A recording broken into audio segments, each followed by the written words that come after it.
नमस्कार, good morning. मैं ओम प्रकाश नेहरा। नमस्कार, गुड मॉर्निंग। मैं ओम प्रकाश नेहरा आज आपको बीए पार्ट फर्स्ट राजनीति विज्ञान के पेपर राजनीति विज्ञान के मूल आधार टॉपिक है हमारा लोकतंत्र और अधिनायकतंत्र। टॉपिक हमारा जो पूर्व से चल रहा है उस पूरे टॉपिक का नाम है लोकतंत्र और अधिनायकतंत्र। वर्तमान में हमारा टॉपिक चल रहा है लोकतंत्र। वर्तमान में हमारा टॉपिक चल रहा है लोकतंत्र। और लोकतंत्र में आज जो हम अध्ययन करेंगे वो करेंगे भारत में लोकतंत्र। भारत में लोकतंत्र कोई भी तंत्र, कोई भी सिस्टम एक समय तक प्रिपेयर होता जाता है और भारत में अभी जो सिस्टम चल रहा है, अभी जो लोकतंत्र है वो परिपक्वता की ओर अग्रसर है। स्वतंत्रता प्राप्ति के कुछ समय पूर्व ये भारत में एक संविधान सभा की स्थापना की गई। 1946 में संविधान सभा की स्थापना की गई, जिसने 26 नवंबर 1949 को संविधान निर्माण कार्य पूरा किया और 26 नवंबर को हम संविधान दिवस के रूप में मनाते हैं। और 26 जनवरी 1950 में देश का पूर्ण संविधान लागू हो गया। यानी 26 नवंबर 1949 को संविधान के कुछ पार्ट लागू किए गए और 26 जनवरी 1950 को देश का पूरा संविधान लागू हो गया।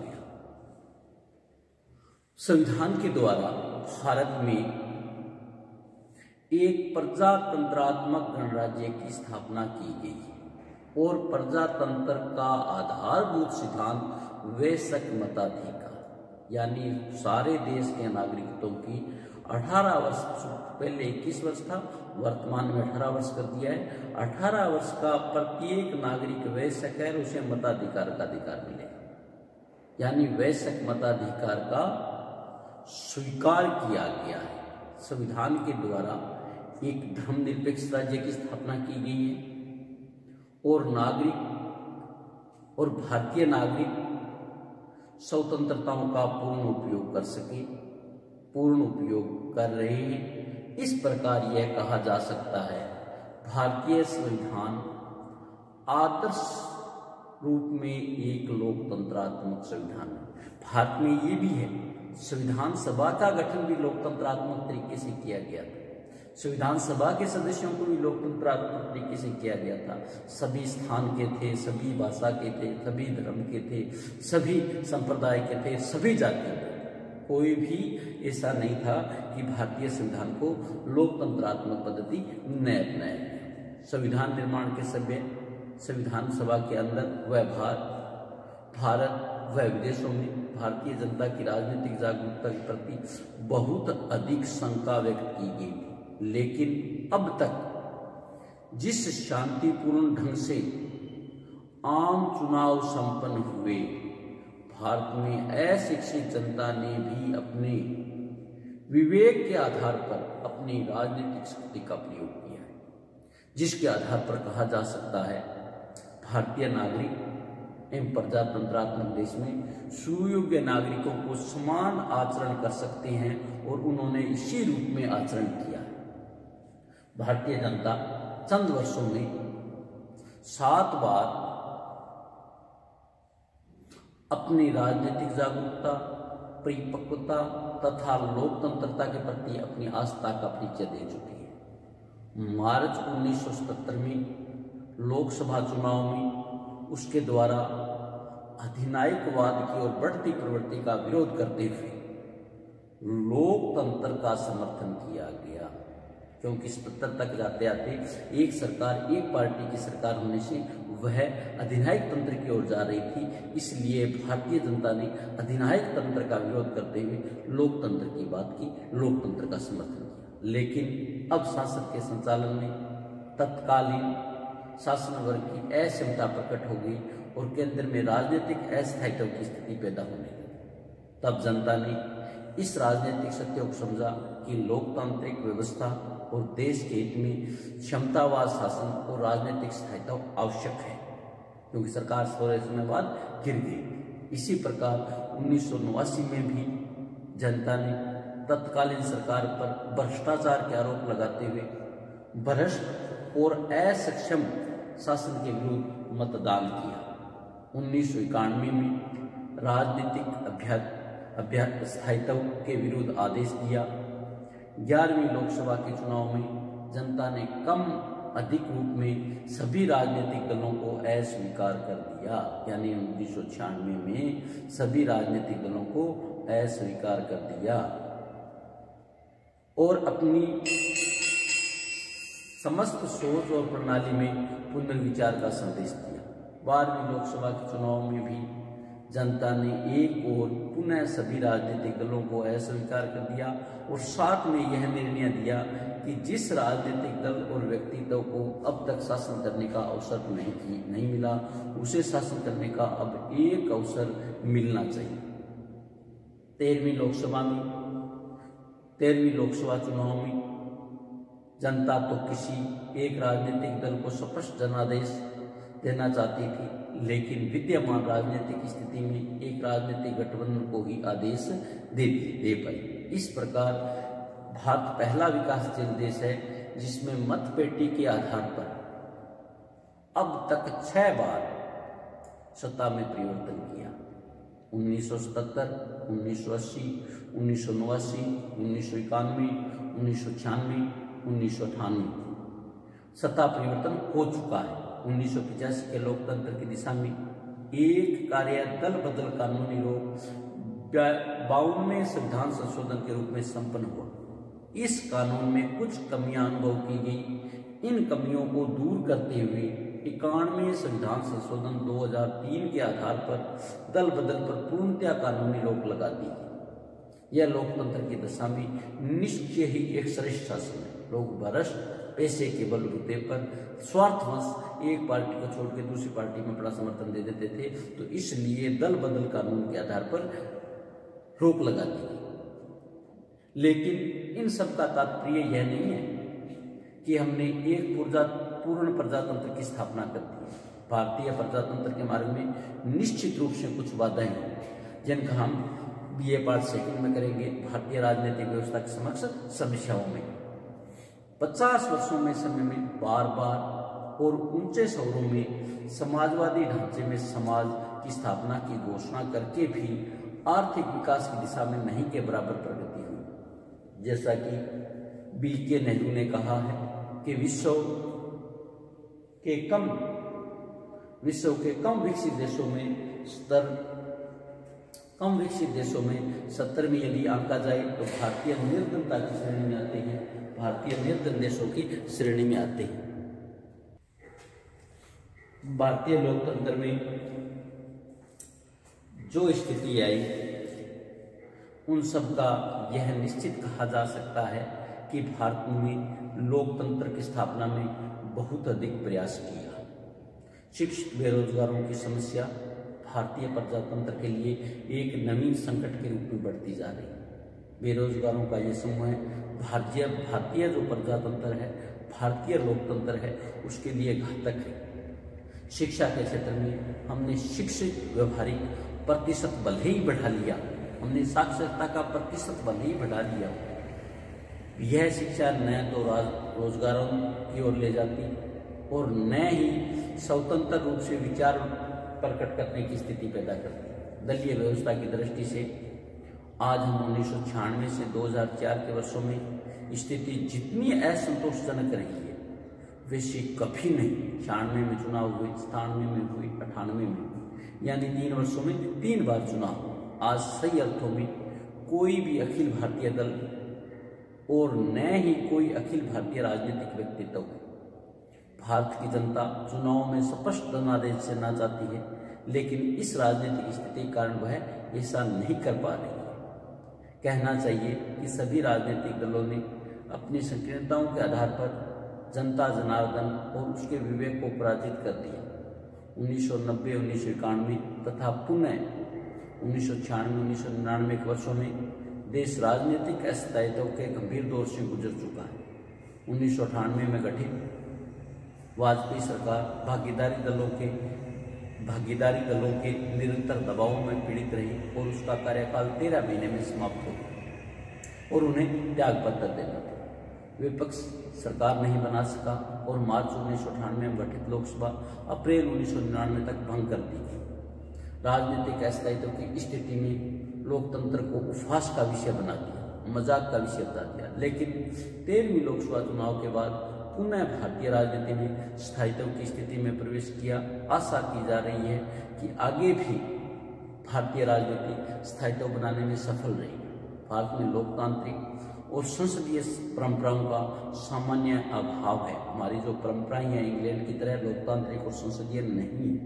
इसी कारण राष्ट्रपति और राज्यपाल यदि पदधारी व्यक्ति के आचरण के संबंध में निरंतर विवाद उत्पन्न होते हैं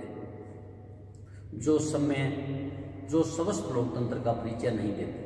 हड़ताल, भूख हड़ताल, प्रदर्शन और आंदोलन की प्रकृतियां भी समय समय पर बहुत अधिक प्रबल उठती है, जिसमें संयमित किया जाना आवश्यक है। जम्मू कश्मीर और उत्तरी पूर्वी जो हमने पूर्व में आतंकवाद की बात की थी, भारत में 5 राज्यों में आतंकवाद की स्थिति है, 5 क्षेत्रों में आतंकवाद की स्थिति है।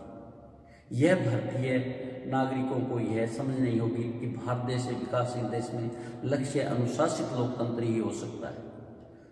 शासन वर्ग को यह बात समझनी होगी कि अब इस देश की जनता के हित में ठोस कार्य करने वाली सरकार चाहिए, मात्र घोषणा करने वाली सरकार नहीं चाहिए। भारतीय जनता लोकतंत्रीय व्यवस्था के प्रति प्रतिबद्ध है। भविष्य में भी किसी शासन वर्ग के द्वारा लोकतंत्र की अवहेलना का दुशासन नहीं किया जा सकेगा, लेकिन लोकतंत्रीय शासन के ढांचे को बनाए रखना बहुत ही पर्याप्त नहीं है।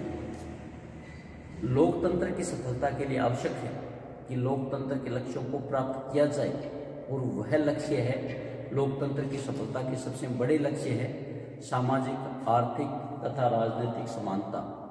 सामाजिक, आर्थिक तथा राजनीतिक समानता, इस लक्ष्य को हम प्राप्त नहीं कर पाए, और दुखद तथ्य यह है कि हम इस लक्ष्य को प्राप्त करने की दिशा में आगे भी नहीं बढ़ रहे। भारत और भारतीय मनोभूमि में लोकतंत्र गहरा बैठ गया है। यही भविष्य में इसका सफलता का श्रेष्ठ आधार है। इस प्रकार हमने लोकतंत्र के तत्व को हमने लोकतंत्र के बारे में पढ़ा। लोकतंत्र क्या है, अर्थ परिभाषाएं क्या है, भारत में लोकतंत्र क्या है, इस बात को पढ़ने की कोशिश की, इस बात को समझने की कोशिश की। हम जैसा कि टॉपिक में है लोकतंत्र और अधिनायक तंत्र, दूसरा जो है हमारा टॉपिक चलेगा वो चलेगा अधिनायक तंत्र। अधिनायक तंत्र, अधिनायक तंत्र क्या है, इसको हमें समझना होगा। अधिनायक तंत्र में भी अधिनायक तंत्र को ही हम राजतंत्र की संप्रभुता एक व्यक्ति में होती है। जिस प्रकार राजतंत्र में राजा की शक्ति होती है, उसी प्रकार अधिनायक तंत्र में भी एक व्यक्ति के पास सत्ता होती है। शासन कार्य अधिनायक तंत्र में सारे के सारे शासन कार्य, सारे के सारे कार्य सत्ताधारी व्यक्ति है, देश का प्रधान है, उसकी इच्छा अनुसार चलती है, उसकी इच्छा अनुसार होती है। राजतंत्र और अधिनायक तंत्र में प्रमुख अंतर शासक द्वारा पद ग्रहण करने की विधि में निहित है। राजतंत्र में शासक साधारणतया वंशानुक्रम आधार पर शासन करते हैं। राजतंत्र में राजा का बेटा राजा, राजा का बेटा राजा, यानी कुलीन तंत्र होता है, वंश के आधार पर पद ग्रहण करते हैं। किंतु अधिनायक तंत्र में क्या होता है, निर्वाचन द्वारा, सैनिक योग्यता अथवा एक विशेष राजनीतिक समुदाय का नेता होने के कारण व्यक्ति शासन का नेतृत्व करता है। व्यक्ति शासन का नेतृत्व इस आधार पर कर लेता है कि वो निर्वाचित होने के बाद उसको नहीं छोड़ना चाहता, सैनिक सत्ता से उसको नहीं छोड़ना चाहता, और विशेष राजनीतिक समुदाय से जैसा कि हमारे पड़ोसी देश पाकिस्तान में होता है, अरब कंट्रियों में होता है, वहाँ अधिनायक तंत्र। अधिनायक तंत्र की हमें कुछ परिभाषाएं भी दी गई है, उन परिभाषाओं को समझना होगा। न्यूमैन के अनुसार अधिनायक तंत्र से हमारा अभिप्राय, अधिनायक तंत्र से हमारा अर्थ एक व्यक्ति या समूह के शासन से है जो राज्य में सत्ता का बलपूर्वक अधिकार कर लेता है। ऐसा व्यक्ति जो राज्य की सत्ता ताकत से, बल से, सैनिक शक्ति से, राजनीतिक शक्ति से किसी प्रकार अधिकरण कर लेता है और उसका असीमित रूप से प्रयोग करता है तो उसे अधिनायक तंत्र कहते हैं। फोर्ड के शब्दों में राज्य में अध्यक्ष द्वारा असाधारण और विधानांतर सत्ता प्राप्त करना अधिनायक तंत्र है, यानी अध्यक्ष द्वारा असाधारण सत्ता प्राप्त करना अधिनायक तंत्र है। सोल्टाउ ने कहा है, यह एक व्यक्ति का शासन है जो अपने पद पर मुख्यतः वंश के आधार पर प्राप्त नहीं करता, अपितु और न ही लोकतंत्र के आधार प्राप्त करता है। वह व्यक्ति शक्ति, सहमति, सामान्यता दोनों लक्षणों से प्राप्त होती है। सहमति कर लेता है और शक्ति से प्राप्त कर लेता है। उसके पास पूर्ण संप्रभुता होनी चाहिए जिसका प्रयोग कानून की अपेक्षा मनमाने आदेश जारी करके करे। अब आता है हमारा दो अर्थों में करती है अधिनायक तंत्र प्राचीन। पहले हमने परिभाषाएं की,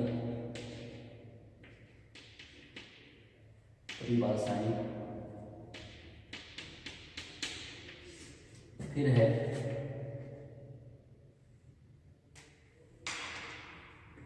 अधिनायक तंत्र प्राचीन और आधुनिक। प्राचीन और आधुनिक। अधिनायक तंत्र प्राचीन और आधुनिक। प्राचीन अर्थ क्या है, आधुनिक अर्थ क्या है, यह हमें समझना है। अधिनायक तंत्र प्राचीन और नवीन या आधुनिक दो रूपों में सामने आता है। प्राचीन अधिनायक तंत्र उसको कहा जा सकता है जिसमें सत्ताधारी व्यक्ति सैनिक शक्ति को सर्वोच्चता के आधार पर अधिनायक बन जाता है, सैनिकों के आधार पर अधिनायक बन जाता है। ऐसा उदाहरण हम नेपोलियन बोनापार्ट का ले सकते हैं। और आधुनिक युग में अधिनायक तंत्र का अधिनायक के सत्तारूढ़ होने की दृष्टि बदल गया है। अब अधिनायक तंत्र उस दल का नेता होता है जो किसी देश विशेष का शासन प्राप्त कर लेता है और इस प्रकार अधिनायक जनता और कम से कम किसी दल विशेष की पसंदी के आधार पर पद ग्रहण करते हैं।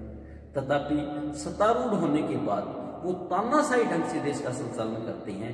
ये नवीन अधिनायक तंत्र। पुराना अधिनायक तंत्र तो क्या था, सैनिक शक्ति पर के आधार प्राप्त कर लेता था, जिसको हम नेपोलियन बोनापार्ट कहते हैं। वर्तमान में क्या, सत्ता तो वो प्राप्त कर लिया दल के आधार पर और फिर तानाशाही पूर्ण शासन करता है, तो हम नवीन अर्थों में, आधुनिक अर्थ में अधिनायक तंत्र कह सकते हैं। इस प्रकार, कौन सा प्रकार, जो नवीन है, इस प्रकार अधिनायक तंत्र का प्रमुख रूप जो नवीन अधिनायक है, आधुनिक अधिनायक है, इस तंत्र का प्रमुख रूप प्रथम विश्व युद्ध के बाद हुआ।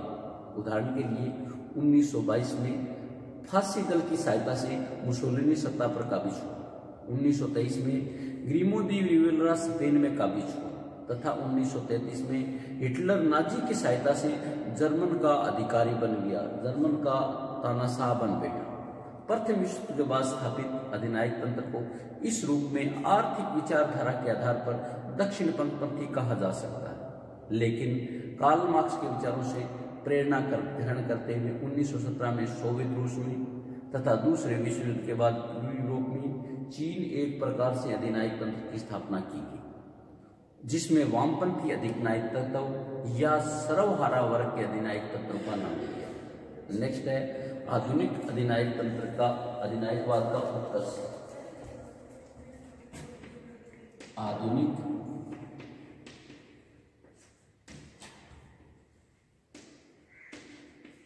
अधिनायक वाद का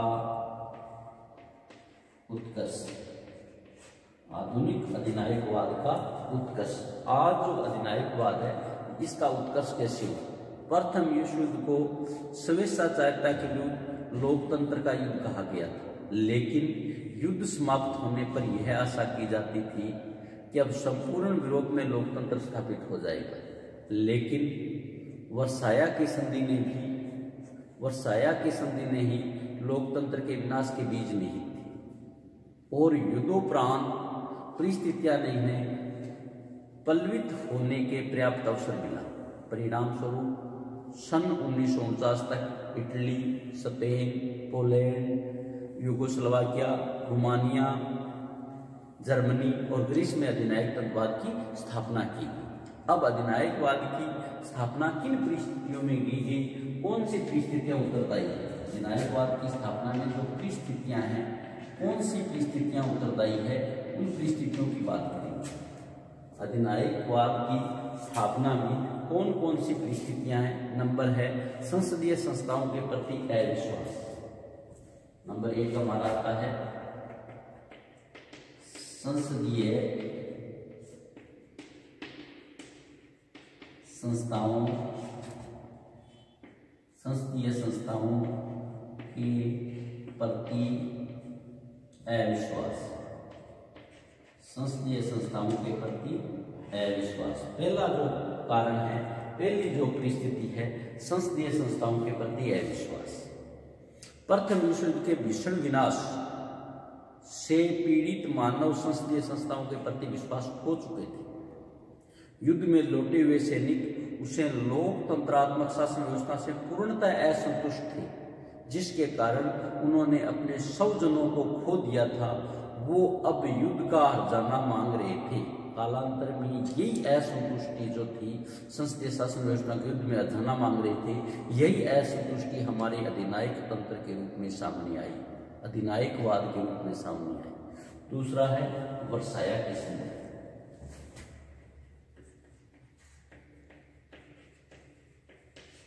वर्साया की संधि। इस संधि में विजेता पक्ष ने विजित पक्ष पर बहुत अधिक कड़ी शर्तें लागू कर दी। यह संधि न्याय की भावना पर आधारित नहीं थी। इटली में मुसोलिनी, जर्मनी के शासक हिटलर ने संधि के विरुद्ध लोकमत का नेतृत्व किया और अधिनायकवाद बन गए, अधिनायक बन गए। तीसरा है कई देशों के लिए प्रजातंत्र नया था। कई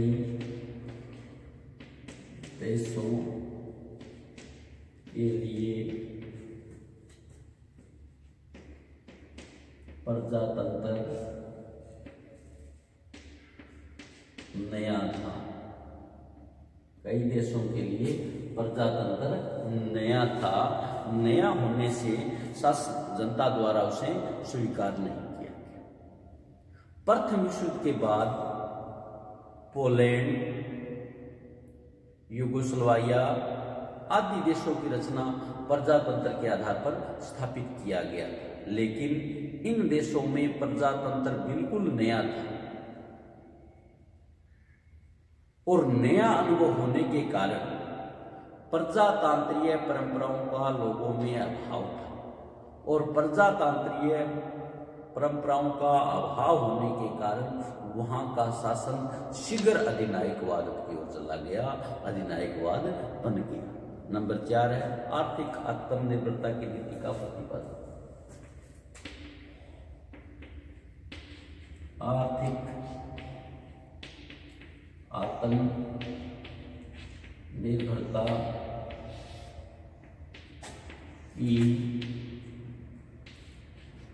नीति का प्रतिपादन। आर्थिक आत्मनिर्भरता की नीति का प्रतिपादन। प्रथम विश्व युद्ध के बाद आर्थिक स्वावलंबन की नीति का प्रतिपादन किया गया। सभी देशों ने यह महसूस किया कि हमें आर्थिक रूप से निर्भर होना है। व्यवहार में इस नीति को लक्ष्य के रूप में अधिनायक शासन में ही प्राप्त किया जा सकता है। हम आर्थिक स्वावलंबन अधिनायकवाद से ही प्राप्त किए जा सकते हैं, इसलिए अधिनायकवाद की ये परिस्थितियां पैदा हुई। नंबर 5 आर्थिक संकट।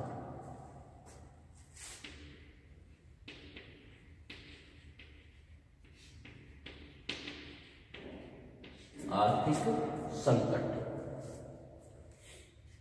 सन 1929 के विश्वव्यापी आर्थिक संकट और इस संकट के समय अमेरिका, फ्रांस आदि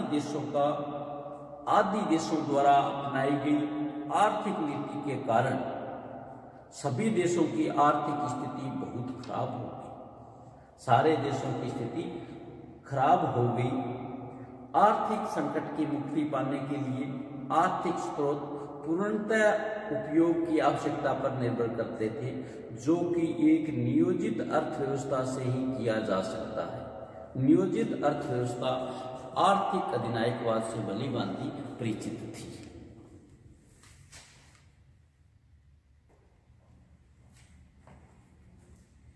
आर्थिक संकट की हम बात कर रहे थे, जिसकी वजह से अधिनायकवाद की परिस्थितियां पैदा हुई। नंबर 6, राष्ट्रसंघ की असफलता। राष्ट्रसंघ की असफलता यह भी एक कारण था जिसमें विश्व में अधिनायकवाद की ओर अग्रसर हुआ। राष्ट्रसंघ की स्थापना के थोड़े समय बाद ही राष्ट्रसंघ जिस उद्देश्य के लिए स्थापित किया गया था उसने अपना सम्मान खो दिया और निशस्त्रीकरण सम्मेलन फेल होते जा रहे थे।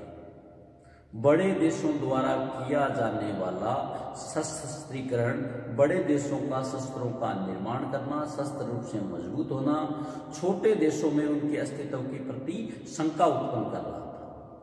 ऐसी परिस्थिति में उन्होंने भी सैनिक तानाशाही के मार्ग अपनाकर शक्तिशाली बनना आवश्यक समझा और शक्तिशाली बनने का एक ही रास्ता था अधिनायकवाद।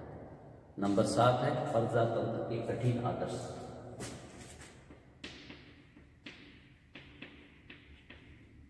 प्रजातंत्र के कठिन आदर्श। प्रजातंत्र के आदर्श क्या है? सामाजिक, आर्थिक, राजनीतिक,